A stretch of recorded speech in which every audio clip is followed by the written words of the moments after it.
Welcome in, everybody, whether you're on the East Coast, West Coast, or around the world. This is Coast to Coast. Here with my man Pags. What's going on, dude?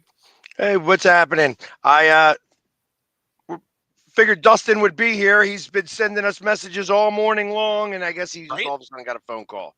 It's like those phone calls, those work calls just come in at any time, and I guess it's before noon over there. So, um, yeah, it's been great. I'd taken a couple days off, which was absolutely necessary and needed. I needed to be able to take just a few seconds of break and, kind of catch up on just other stuff.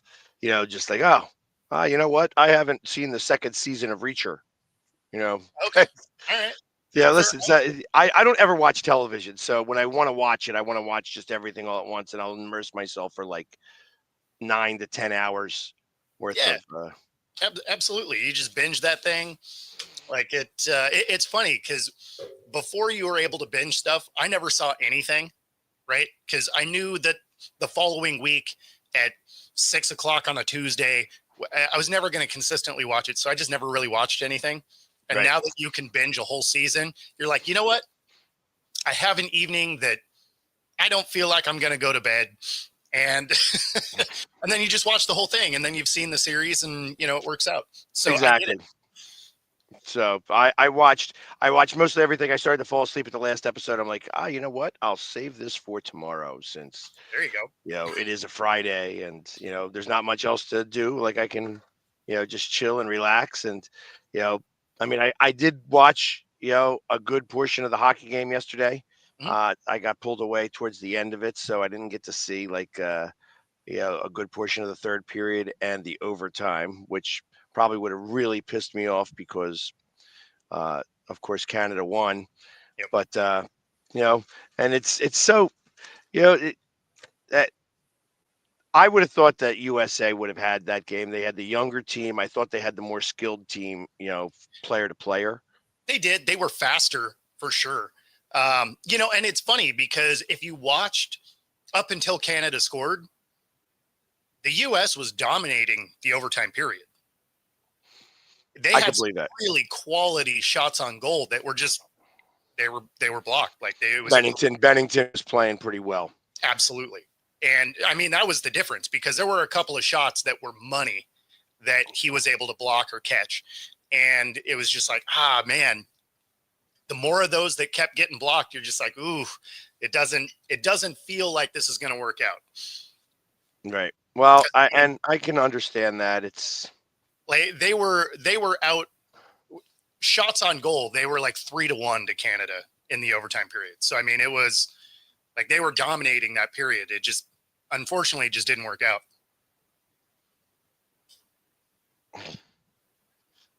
yeah, I don't think Canada's about to be the 51st state in any stretch. However, they yeah, Trudeau would never let that happen. Um, but I mean, from what I saw, it was a good. It's interesting to me. Obviously, when they were playing the speed game back and forth, Yep. that definitely benefited Canada.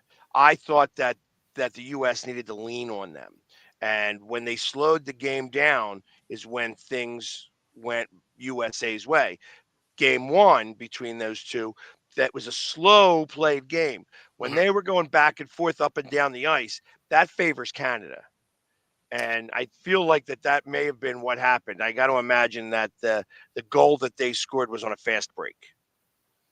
No. It was actually a well-designed play. Like it was a lot of puck movement, and then it was Crosby in the middle, goes off the cross, and drops in. So I mean, it was a great shot. Which I mean it was funny because he actually was playing terrible all day, right? Like the whole game he wasn't playing very well, but he got a nice clean shot.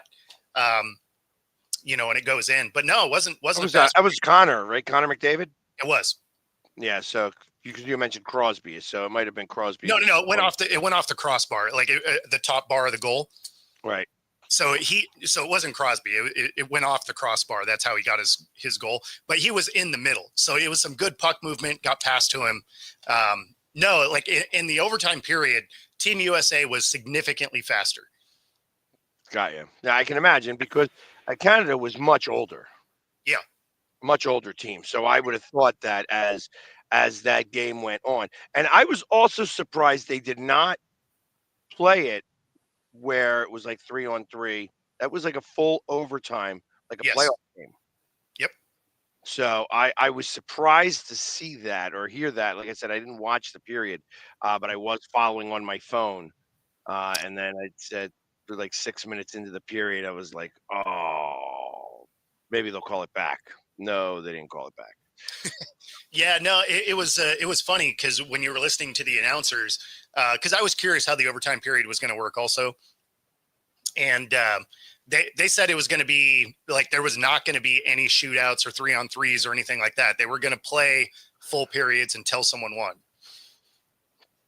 I like that. I like that. Yes. Like I said, this, you know, as far as an all-star game went, and I Amazing. like this whole idea. Like I feel that really did well. Now, I again, this is a copycat. Leagues are copycats. Yep. This won't work the same with basketball. No, but they'll try it, and I mean, it can't work worse than what they just did.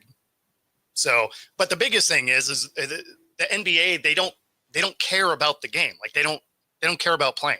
So it won't work because of the players. It's not that the system wouldn't work. Like the format would work if the players wanted to play. But I mean, you can't get them to play in the regular season for their contract. Right. Right. And that's, I mean, let's face it, that's kind of what it is in the first place. This is what happens when the inmates run the asylum. Exactly. What's up, Chad? So, um, but so be it. Like I said, it was worthwhile. I like the fact that in game number one, USA came out fighting, Mm-hmm. against Canada. Yeah, literally. You never see that in an All-Star game. Yeah, Uh, but it set the tone. People were like, "Oh, do you think they're going to fight in the beginning of this game?" I'm like, "No, there's no chance. You can't lose the Kachuk for 5 minutes in the first yeah, part of the game." exactly. Because I thought that Canada would be heavy in the first part of this game. Like that was going to be a lot of their opportunity. Yeah, well, I mean, that was the thing I was thinking is like I didn't think there'd be fighting because you can't lose guys to the penalty box. Like you just Right. can't do it. Like this is the championship game. This is for all of it. Like you can't do dumb stuff. Correct. And that was the bigger difference in this game in comparison. But that, I mean, that's still, I saw Team USA was hitting them. I mean, they were playing a very rough game. USA wanted to win this. Yes, These teams did want to win, and that I think says a lot. I mean, because you got to think about it. There are players that are on the same team playing on different teams in this. absolutely. Yeah. So it kind of reminded me of the Olympics when Kobe was playing, and Kobe's Yes. like, "I'm going to run over, Gasol," and he's like, Yep. "What are you talking about?" And he literally runs him over, Yep. and it just sets the tone. It's like, "Hey, listen, you might be my teammate tomorrow, but today you're my enemy." And, That's exactly it. And I mean, that's what it's supposed to be, right? Like it's the best of the best. You're supposed to want to win that game. right, right, I mean, the fact that especially in the NBA, like nobody cares. I'm just like, why is there no competitive drive in that sport? Well, I mean, the truth of the matter is that if you wanted to do really the All-Star game, you should kind of do it very similar. Like that would be the time when everybody plays in you want to have the in-season tournament, that would be it. Sure. Everybody's in the in-season tournament. We have a small little thing going on there for the All-Star game. Take it away for 3 weeks. Do the in-season tournament. All 30 teams are involved, and it's like, yeah, you play, bang, bang, bang, bang. Take 3 weeks, be done. Yeah. So, or even 2 weeks. You could probably get it done in 2 weeks. It's 3 games, so you could go game on, game on, game on. You know, and then and have it all happen in Vegas. Sure. I mean, that would be kind of cool because there you could have a lot more festivities. Again, I'm thinking more of the fan. Imagine having all the players all out in Vegas all at one time. You know, you could have similar to you could have an NBA experience. Yeah, You could do all of the dunk contests. You could do all of the things that you want to do on top of having an in-season tournament.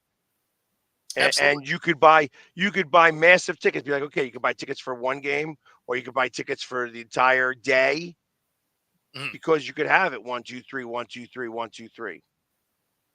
I don't Yeah. know, just something I'm thinking about. I mean, anything would be better than what they've done the last 2 years. Yeah, So, I mean, they could cancel the thing and it would be better than what they've done the last 2 years.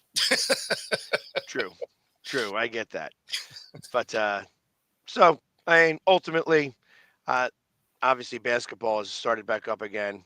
Who cares? Um, Hey, there I he think is. that Yeah. I think I was- that I don't care specifically because the Sixers are probably not going to get it, and I've already started to hear the people talking about if the Sixers don't make the playoffs, which is very very likely, and they have like the possibility of getting the number one pick. Yep. That how do you not trade Joel Embiid Mhm. Can and you start over? can you trade him? Oh, Yeah, somebody will take Joel Embiid. 100%. There's I, a I lot think of I think that now he needs a new home. there's a lot of Well, playoff teams that's definitely true. across. There's a lot of playoff teams across both the East and Western Conference that don't have a true big. They like have a lot of those stretch forward type bigs where Joel Embiid would be a nice fit for a lot of playoff teams. Maybe.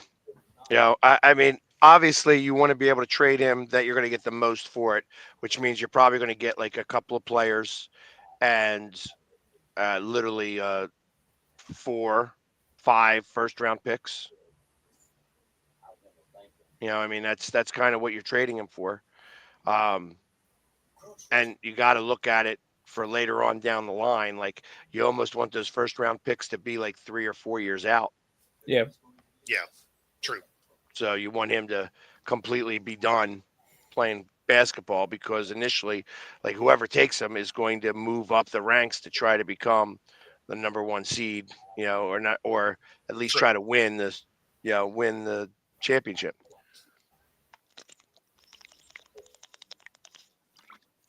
Yeah, I know. He should have been thinking about that 2 seasons ago. This is 2 seasons now that he's been playing with this. Mhm. I don't want to get cut. I don't want to get cut. I don't want to Yeah. get cut. You know what?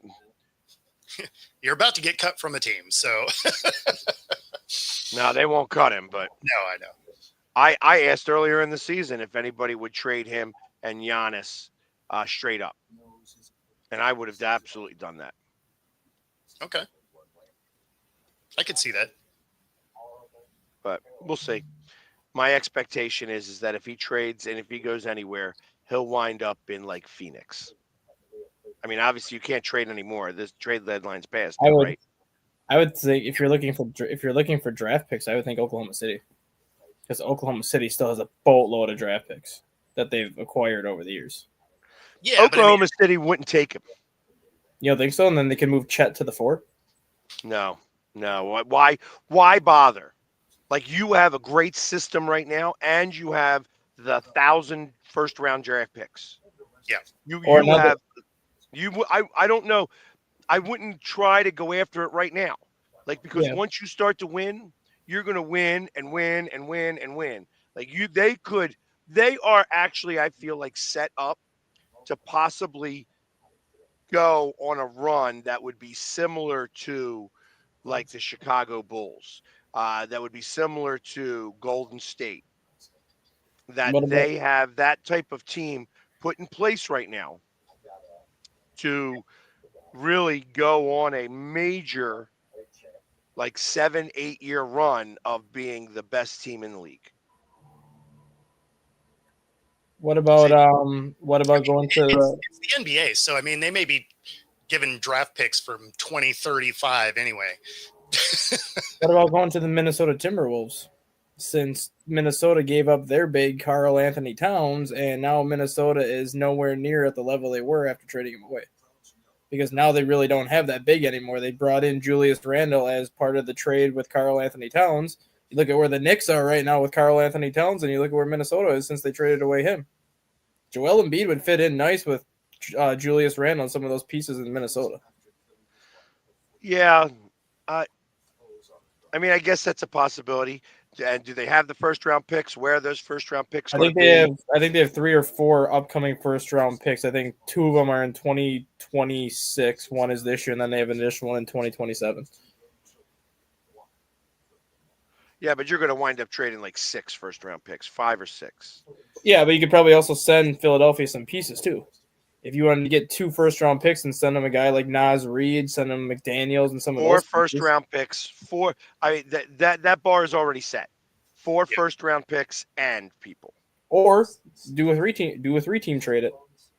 Do Embiid and a couple first round picks from Minnesota or Embiid to Minnesota for some first round picks from Minnesota. Then have like a third team get involved where they also send Philadelphia some picks, and then Minnesota trades some people to them.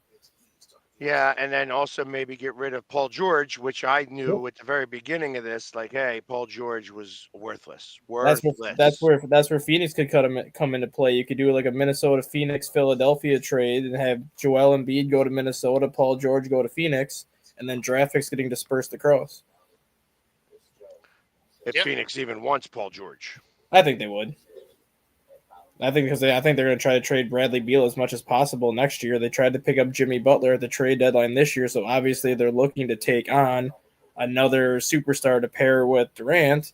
Paul George and Jimmy Butler have a similar salary. They have a similar skill set for the most part. Just play the same position. Yeah, I mean, I guess. We'll have to see. But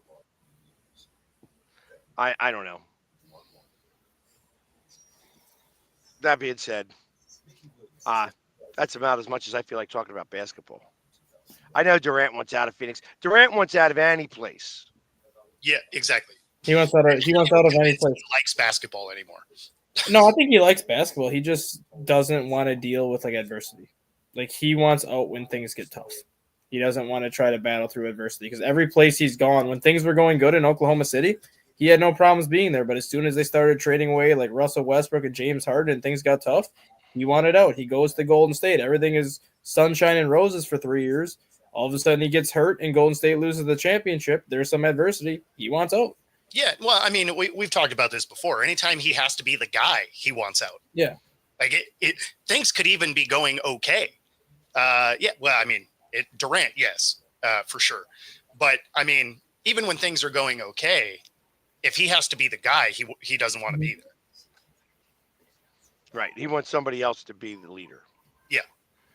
He just wants to be there and play basketball, which I can appreciate, but people always want him to be the guy. Yeah. Because he's expensive. You're paying him to be the guy, but you just have to understand that him and AD and Kyrie, like they're just not the guy. Mm-hmm. Like they're fantastic basketball players, but they're not the leader of your franchise. You know, it reminds me of like Andrew Wiggins, same guy.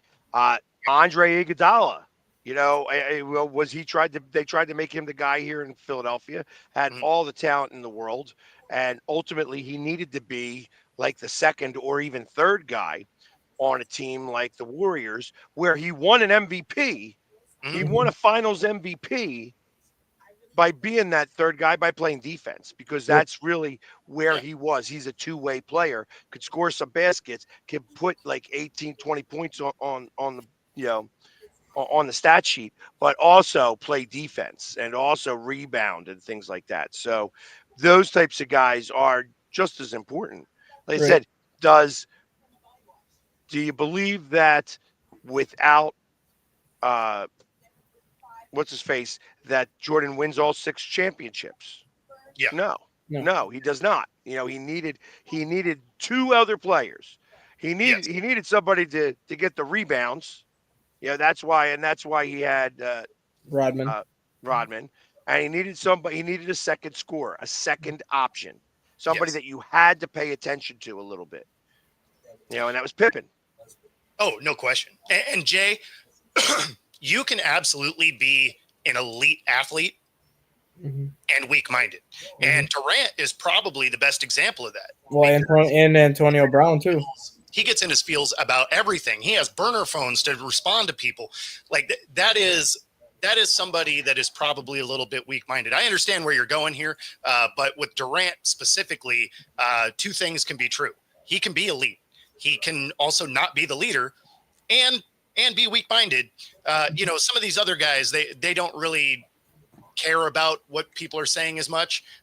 Durant does. Yeah. Kyrie Irving is the same way. Kyrie Irving has all the talent in the world to be elite too, but he's always been a weak-minded player where he just gets in his feels all the time.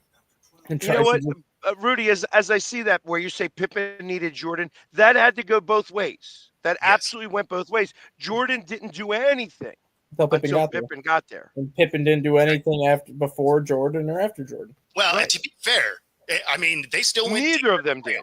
Mm-hmm. They still went deep in the playoffs without Jordan there. Yeah, right. They went deep. They went deep, but didn't make it. They couldn't get over the hump. And Jordan also went deep before Pippen and couldn't get over the hump. Yeah. And then even when Jordan left, he couldn't get over the hump. And like maybe he wasn't anywhere near as great. But you think about that. All right, and I'm not comparing the two, but they both were amazingly great players. That Jordan and Barkley. Barkley never had the number 2 guy. Nope. He never had that. No. And without that number 2 guy, you put let's go back in time, and you put Durant on the team with Barkley, they win championships. They beat Jordan. They beat Jordan and Pippen. Probably. Now we'll never be able to see that, obviously. And that is all just me talking right here. Well, look at Stephen Curry, for example. Stephen Curry always had Klay Thompson as his number 2. But when Klay Thompson got hurt, Stephen Curry doesn't do really much in the playoffs. When Kevin Durant was there, like Golden State was making deep runs. If step before they started making their deep runs, Curry never really had that. Yeah, but they won before Durant, and then they won after Durant. Yeah, that's because he had Klay and Thompson. I'll tell you, again, that's where you go back with Iguodala. Iguodala was an amazing player. Yeah. And it sounds so ridiculous that he played on the Sixers. He brought the Sixers to a game within the NBA championship against a stacked Celtics team that wound up winning it. I think that was the KG team. Yeah, that was the year that they had the best playoff series in NBA history, where you had the Bulls as the 8th seed take the Celtics 7 games, but 6 of those 7 games went into overtime. Right. Including Sixers went 7 games. Sixers went 7 games with the Celtics as well. Yeah. No. That wasn't the same year. The reason being is because the Sixers, as the 6th seed, beat the Bulls. And that was when Rose got hurt, I think. So that would have been 2 years later, because that's the first year. The year that the Bulls took him 7 games was Rose's rookie year before he won the MVP season. The Bulls took him 7 games as the 8th seed. Yeah, but the Celtics didn't win that championship. They lost that championship. No, they won that one. That was their first year. That was the first year they won, because that was the year they had Ray Allen, Kevin Garnett, and Paul Pierce all together for the first time, and that's why they got the 1 seed. And then the Bulls ended up sneaking in as the 8th seed and almost eliminated them in that first round. Because then the next year is when the Bulls had the 1 seed, because that's where Derrick Rose won the MVP. That could be. I know that the Sixers were like the 7th seed. Yeah, because the next year they might have been the 2 seed. Yeah, Celtics. The Bulls were the 2 seed, and they lost. And then we played the Celtics in the Eastern Conference Championship. Took them 7 games. Yeah, and lost that 7 games. I think they beat us by 6 points, but it was a close game in that. Yeah, game set, and that was all Iguodala. We're doing it with like smoke and mirrors. Mm-hmm. Yeah. But then he wound up going to Golden State, and he was. I mean, somebody just said he was the 6th man. He won the MVP Finals MVP. Well, I mean, it's funny because making the comparison for Curry is different anyway, because you're talking about the other guys are like dominant scorers and play defense. And let's be honest, Curry doesn't play defense. No, he does not. Like, he is a defensive liability. So like, he was going to have help no matter what. Yeah. I mean, all these guys needed help anyway, but like, he was going to have help. Well, that's why you needed an Iguodala. That's Exactly. why you needed who was the guy that Draymond. kept getting Draymond Draymond when Green? he You was need Draymond. He needed a goon out there because of how much of a liability he was. You had to be afraid of Draymond just pushing you into the stands. Well, I use that comparison because like that is this generation's version of the Jordan Pippen Rodman. Draymond Green is Golden State's Rodman back when Golden State was good. Klay Thompson was Golden State's Pippen, and then Curry was Golden State's Jordan. Obviously not the same level as Michael Jordan, but like that was our generation's big three versus the big three of the '90s was the Bulls' big three. And then what would you call Iguodala as the sixth man? He would be the guy that came in. Who was that white guy that came off and just Tony Kukoc, Steve Kerr. Steve Kerr was the Bulls' sixth man back in the late '90s because he was coming off the bench behind Ron Harper. So that's kind of like where Iguodala fits in, just obviously a bigger version of that. Yeah. So I mean, ultimately, I feel like that we're talking about basketball here, and it's like it's so difficult to kind of think about how decades change. Like when I think of like, okay, you had the guys out in Utah where you had Stockton to Malone, Osterberg, but yeah, the problem was that they didn't have that third guy. That third guy never really materialized. Put Barkley on that team again. Well, that had taken him over the hump. Barkley on that team would have been like Moses Malone on the Sixers in 1983. Yeah. Like that, it would have been that big of a deal where they had a lot of the pieces, but couldn't get over the hump. They kept losing to, when you lose to Magic Johnson playing at the 5, you know what I mean? And you get swept. Like that, those are like Kobe and Shaq, but those two guys, there were other role players on there, and those other smaller role players equaled like the one role player. So there were a lot of other people that were on that team that helped that team. I mean, obviously those two guys. The time he scored 81 points, right? Wasn't it Kobe that scored 81 points? I mean, you look at the Lakers team. The Sonics needed that third guy too, right? Because they had Peyton and Kemp, and they had role players that got them close, right? Like they took the Bulls to 6, and it was the closing seconds of Game 6. And then you look at the late version of the Sonics too. You had Rashad Lewis, you had Ray Allen, you had Kevin Durant as rookie. Yep. But that was before Durant became the Durant he is now. They didn't really have that. Who was the rookie up in Seattle? You had Kemp, you had the other guy, but there was a rookie that came up that they drafted, and there was some talk after the first year he was there of trading him for Dominique Wilkins. I remember the talk between something that Dominique Wilkins possibly could have went to Seattle, and they were talking about trade, and Seattle didn't pull the trigger because they wanted to keep this guy, and he wound up being like a dud, but he was a big man. Yeah, I don't know. I'd have to look that up. Yeah, I don't remember either. Like it wasn't Doherty, but Rudy, the Sonics are supposed to be, their best chance to come back is in the 26th season, because they are going to be expanding the league, and there's a lot of pressure for Seattle to get their team back.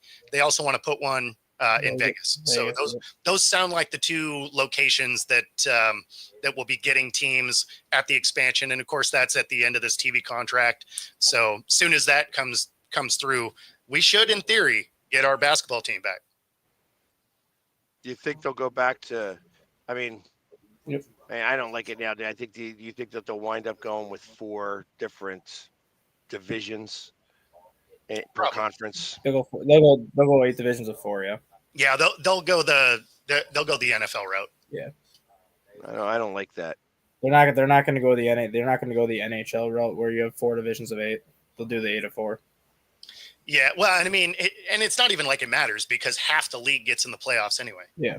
So more than half. More than half, but when you go to 32 teams, it'll be exactly half. But no, that's what I mean. Like half the league No, because there's 10 teams that make it. There's 20 Oh, that's teams right. that Yeah. make it right Yeah. now. So it's Oh, like yeah. you count that extra play-in Yeah. games and shit like that. It's I still don't count that. I wait till the final 8 seeds go before I count I the mean, playoffs. to be Yeah. fair, it Yeah. basically is a playoff round. Yeah. so yeah, it's like the play-in game on the 64. Yeah. You have they go up to 68 now, and now they're trying to do it up to 72. Just let everybody in. Right. Yeah, who Well, cares if you're bad? It's fine. It's fine. It only takes one game and you can pull an upset.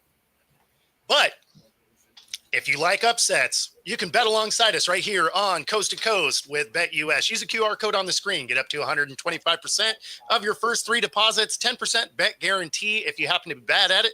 And again, use the QR code on the screen. Bet alongside us right here on Coast to Coast. And of course, if you're in the Pacific Northwest, free 5-day pass at any of the 3 True Fusion gyms, Bellevue, Ballard, University Village. Use that QR code on the screen. Find your edge at True Fusion Gym. All right. Yeah, Rudy, I see that with MLB and ESPN. I will tell you that that'll be a bad move on ESPN's part.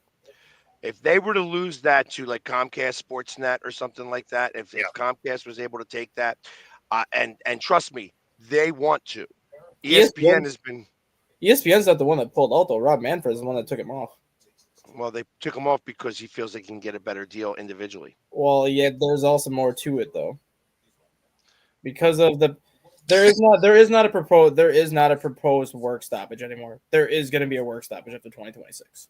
And it's at the point now where Rob Manfred doesn't know what TV contracts he's going to have by the time that work stoppage is over. So right now he's doing what he needs to do to try to save as much money as he can. So I don't understand that they could say, all right, there's going to be a work stoppage because everybody's too far away, but we can't get anywhere closer because we're not going to talk about it until then. Yeah. So we're going to let this season go on. Next 2 seasons are going to basically go on basically walking on eggshells because everyone knows what's coming. Everyone knows what the ultimate deciding factor of the work stoppage is going to be. It's no secret. What is it? They want a salary cap, and the players are never going to agree to it.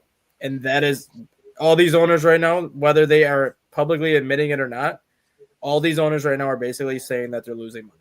Outside of the Los Angeles Dodgers, every other owner in baseball right now is saying they are losing money because they're not getting enough money in TV revenue to basically generate the size of the contracts that are being given out right now.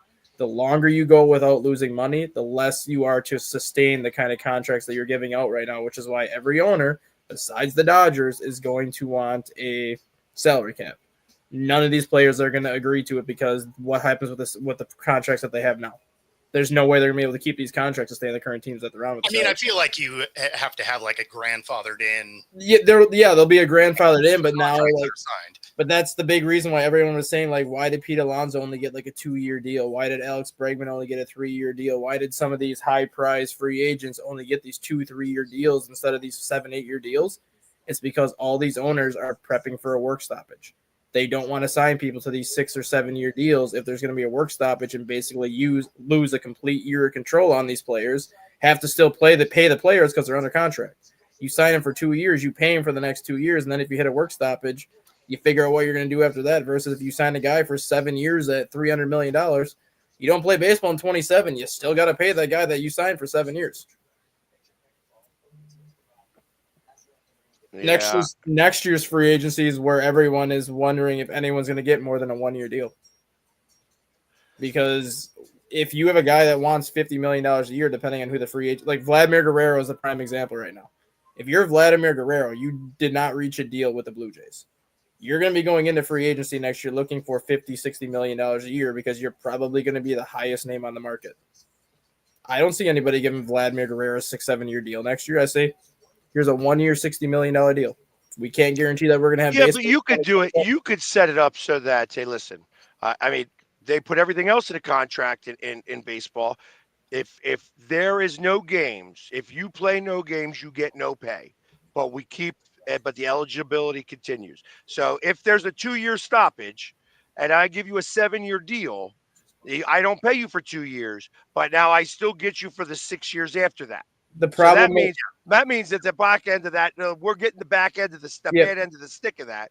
But that's part of the contract that I know they could do that, but the problem is without knowing if there's going to be a salary cap or not, how do you determine that's exactly it. Some of those contracts that are in place, you would have to imagine would get grandfathered in to the way it sits today. So some of these teams for, the foreseeable future would be, would have allowances to be over.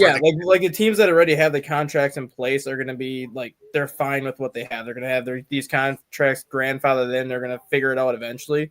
But a player like Vladimir Guerrero, if he signs a 6-year deal, what would you do? Give him 1 year's $50 million up front and then be like, once the work stoppage is done, we'll figure out the rest later because we don't know what the cap's going to be. No. Because it would be before it's negotiated, you write it for whatever it is you want because that contract would still be grandfathered in. It's not like you're like, hey, here's a 1-year deal and then we're going to do it when you get back. You're saying we're giving you a 6-year deal. So that's 6 years, whether you have a voided year in the middle there because they may not play. That's what everyone. Full contract would be signed before any new CBA. That's what everyone was talking about yesterday in regards to Alex Bregman too, where he's got this 3-year, $120 million deal, but he gets an opt out after the first year and an opt out after the second year. Everybody was saying under no circumstance do they see Alex Bregman opting out because why would you? Yeah. You literally know that there's probably going to be a work stoppage happening after the 2026 season. Opt into the second year of your contract, get paid $90 million over 2 years. Opt out after year 2 and you're going to be a free agent anyways because there's probably going to be no baseball. Yeah. That's why that's why I don't see anyone getting a massive deal next offseason. No, I'm with you there because anybody that isn't signed, they're going to wait. Yeah. Here's the biggest problem I see with all of this is we're talking about all of this.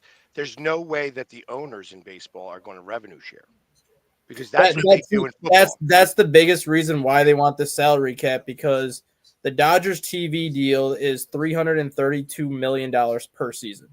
They signed a unicorn TV deal that was worth $1.8 billion, which is paying them $332 million a year. The next team that gets the next most money, I believe, is the Yankees probably. No, the Yankees are only getting $43 million in TV because they're not on the Yes Network anymore. The next team that makes the next most money, I believe, is either Boston or the Mets, and they're getting paid like $73 million in TV. The Phillies signed a $1.2 billion television. But isn't that over like 20 years, though? Might be, but yeah, that's still only $50 million a year, though, over a 20-year stretch. So, like, you have the Dodgers making $330 million a year, and if your next closest team is $70 million in a TV revenue, that's a $260 million difference that one team is getting in revenue sharing every year. And that's why all these other franchises are losing money because that $330 million that they get goes directly to what they can spend in the offseason. So if you're getting $332 million a year, your payroll is going to never be short because you're getting so much money every single offseason. Versus these other teams at $70 million in offseason, that's enough to sign maybe 1 or 2 players depending on what you're looking to sign. But then if you're losing money the rest of the way, where are you going to recoup all that funds from?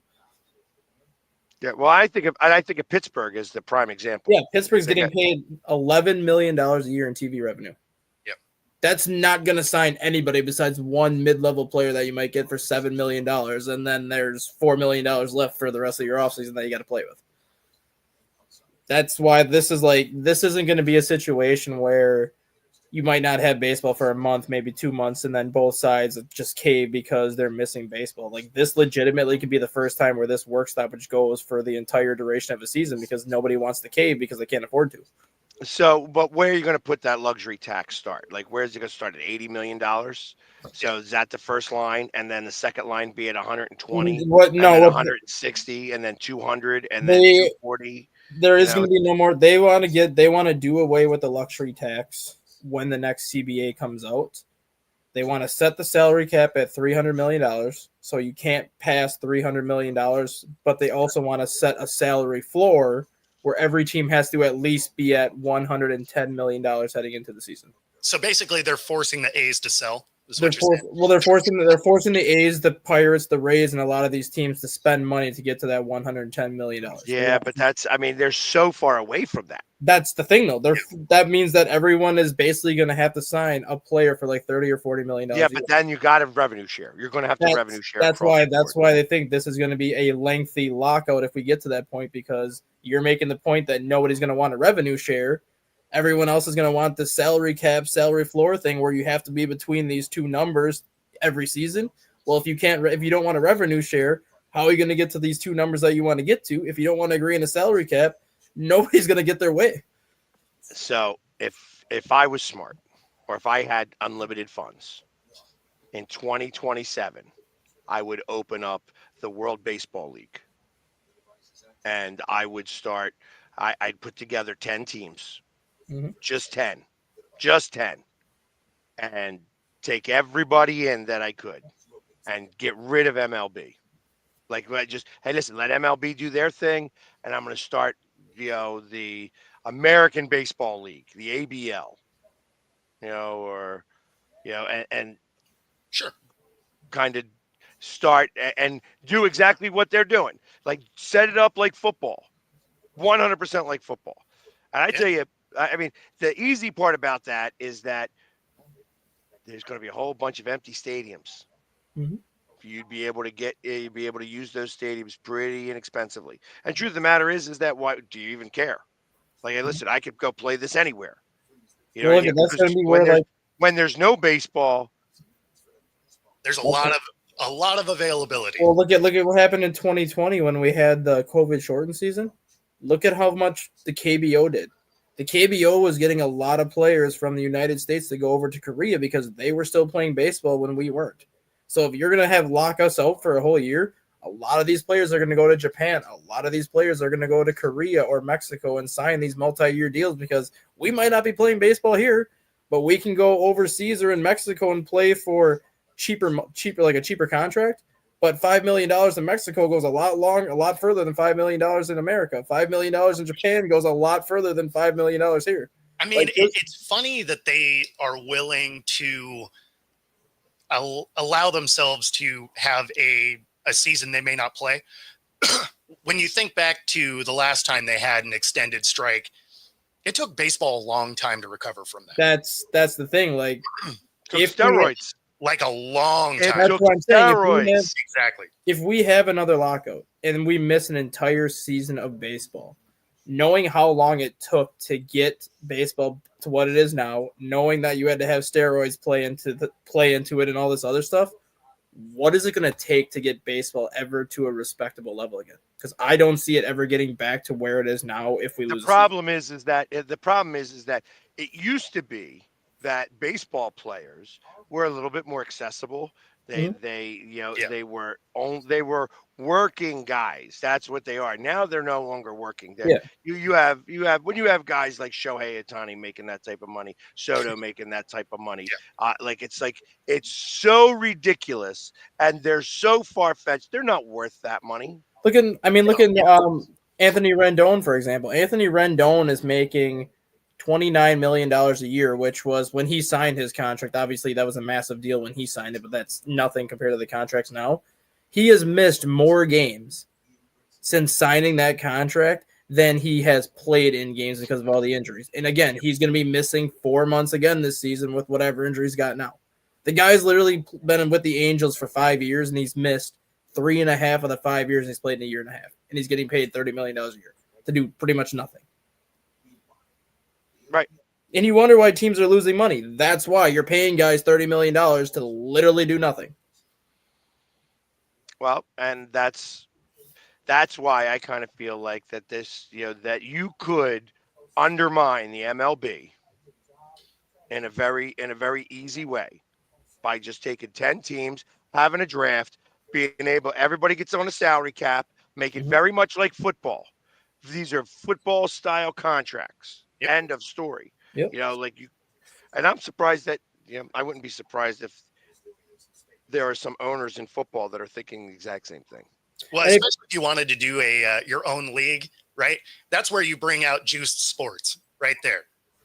If you wanted to launch your new baseball league, Make it okay to be on roids. Right? All of a sudden, you're dead. Take roids and metal bats. Yeah, let's go. Let's go. Let's see. Nah, you can't do the metal bats. You can do a metal bat for a You'll home have run. people. Derby. You'll have people be dying. You can have metal bats for a home run, Derby. Did you see what happened to the Dodgers pitcher in spring training yesterday? No. Took a 107-mile-an-hour liner off the forehead. Woo! No blood. Gets up and walks off on his own like nothing ever happened. I'm like, you have the hardest freaking noggin in the world. Must have hit up here. No, it literally hit like right on the side here. You can see the baseball welt mark as he was like leaving the field. Like you can see the stitches on his forehead, but there was like no blood. The guy gets up and they were asking him a question as he was walking off the field. They were like, "Do you know where you are?" He's like, "How the hell did he hit my curveball that hard?" I'm like, "How do you even know what pitch you freaking threw? That just got drilled at you." Exactly. CTE has entered the chat. It was ridiculous how hard that guy got smoked by that liner. Like that thing got him so beyond flush. But actually, I mean, truth of the matter is that he's lucky he got hit where he did because listen, the skull is one of the hardest bones in your body.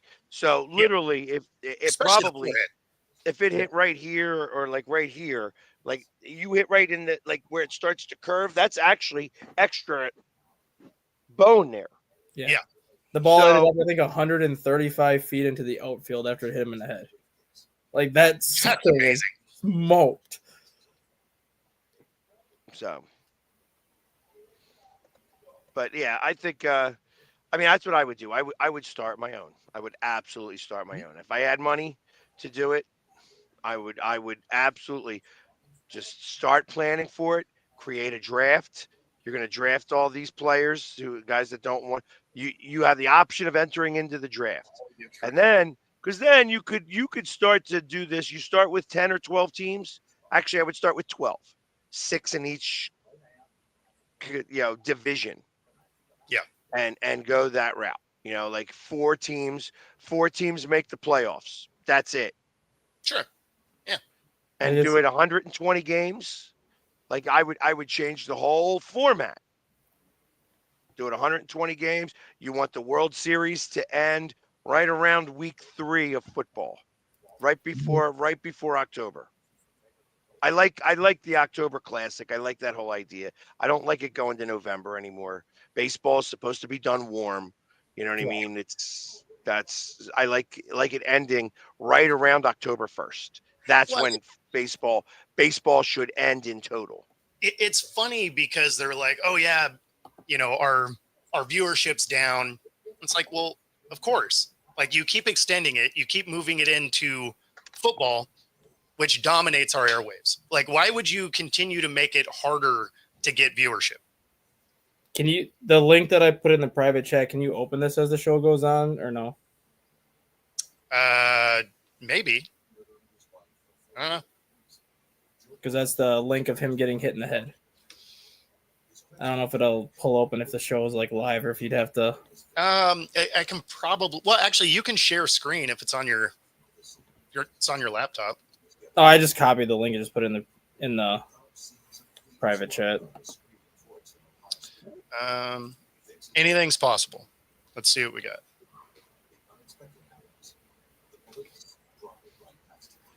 Let's see. Technology. Right? Especially with a brand new laptop. Well, it's actually my old laptop. That's why I was a little worried that this was not going to be successful.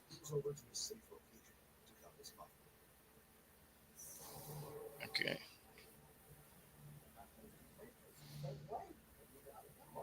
Wow. That was pretty quick. Yeah, like 100. I think they said it was like 106.8 off the bat, and Bobby Miller throws like 100. So like there is no getting out of the way for him, and like he literally just went right to his knees, never like laid on the ground, and walked off on his own power like nothing ever happened. Yeah, he got smoked. Yeah, ouch. So, but well, glad to hear that he's okay at least. He was able to walk out. Brad, I am not going down there for spring trading game 1. I'm not doing it. That's why I was late today. I was trying to get credentials for next weekend in Tucson for the World Baseball Classic qualifiers. Okay, nice. Are they doing that again this year? Yeah, they have the first qualifiers going on right now in Taipei. You have Spain, Nicaragua, South Africa, and Chinese Taipei in that group. And then the second group, which starts March 2nd, is Brazil, Germany, China, and Colombia, and they're playing in Tucson. Got you. Oh, what? And everything ends in Texas, right? That's where they normally. Well, these are just the qualifiers to get the Final Four teams. So the top 2 teams in Taiwan will get 2 of the Final Four spots, and then the 2 best teams in the Tucson qualifier will get the final 2 spots. So there's 16 teams that got the automatic berth, and then these final 8 teams are battling it out for the final 4 spots. Yeah, everybody's playing games by next week. So Everyone's playing games by, I think Saturday is when everybody starts. The Cubs and Dodgers played yesterday, and then the Cubs and Dodgers also play today. So they get two extra days of spring just because of their Japan trip. Essentially eliminates 4 spring games. yeah, I just mean league wide. Yeah, league wide starts Next tomorrow. week, everybody's playing. Yeah, league wide I believe starts tomorrow or Sunday. Yeah, it's weird that they make them go over there, play those games as real Regular games, season games, yeah. regular season, and then come back to spring training again. Yeah. So It is I'm weird. not a fan of that. I am not a fan of that. But I'd be okay with it if you did it as your like instead of playing your last 2 spring training games, have those 2 games as your in place of the last 2 spring training games, because then you always have those 2 or 3 days off in between that final spring game and the start of the actual regular season.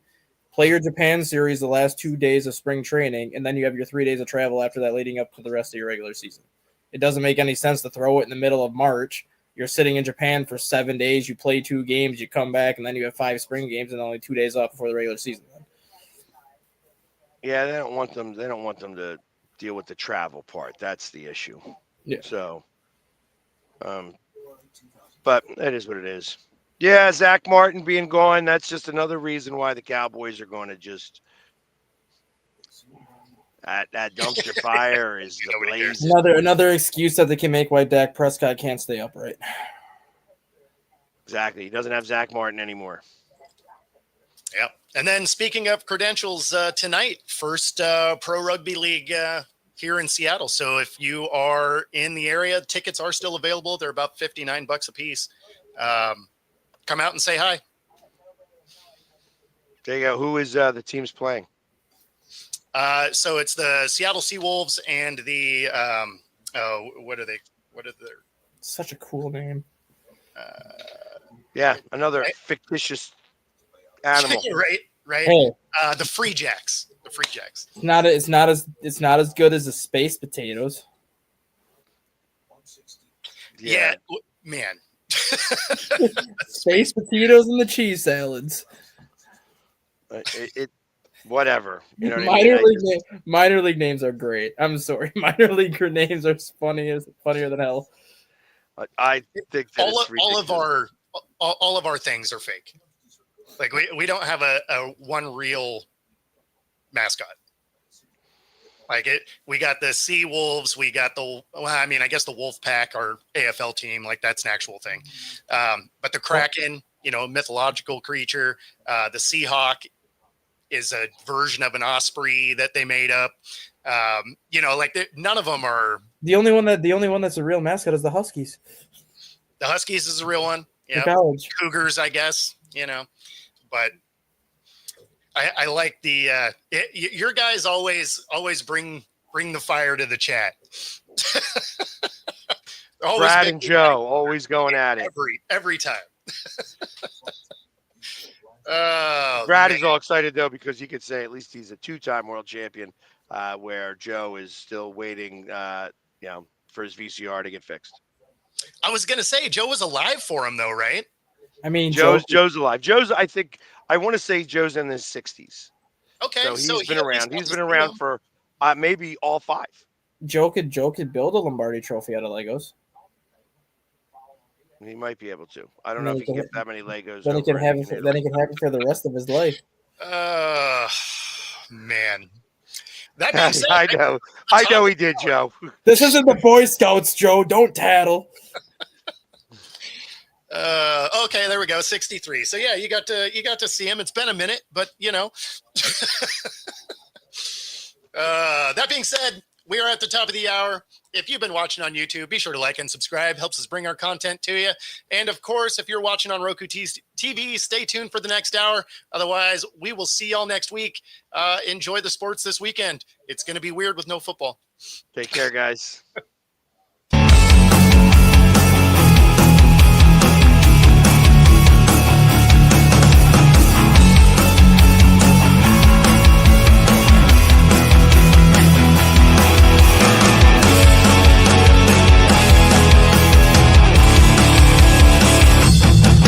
Introducing National Streaming Sports, live and on-demand sports talk programming that you can access 24/7. For the premier sports talk experience, tap into our Roku channel.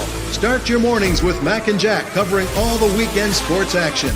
Then pour a cup and enjoy all the sports you can drink on the Coffee and Sports podcast. At midday, talk sports from east to west on the Coast to Coast podcast. Followed at night by some hot girl talk with Prim and Proper Sports featuring Sonia Pearson. Talk boxing on the Gloved Fist. Yankee fans tune in for Start Spreading the News. And there's more on the College Sports Huddle and Sports Scope with Robert Butler.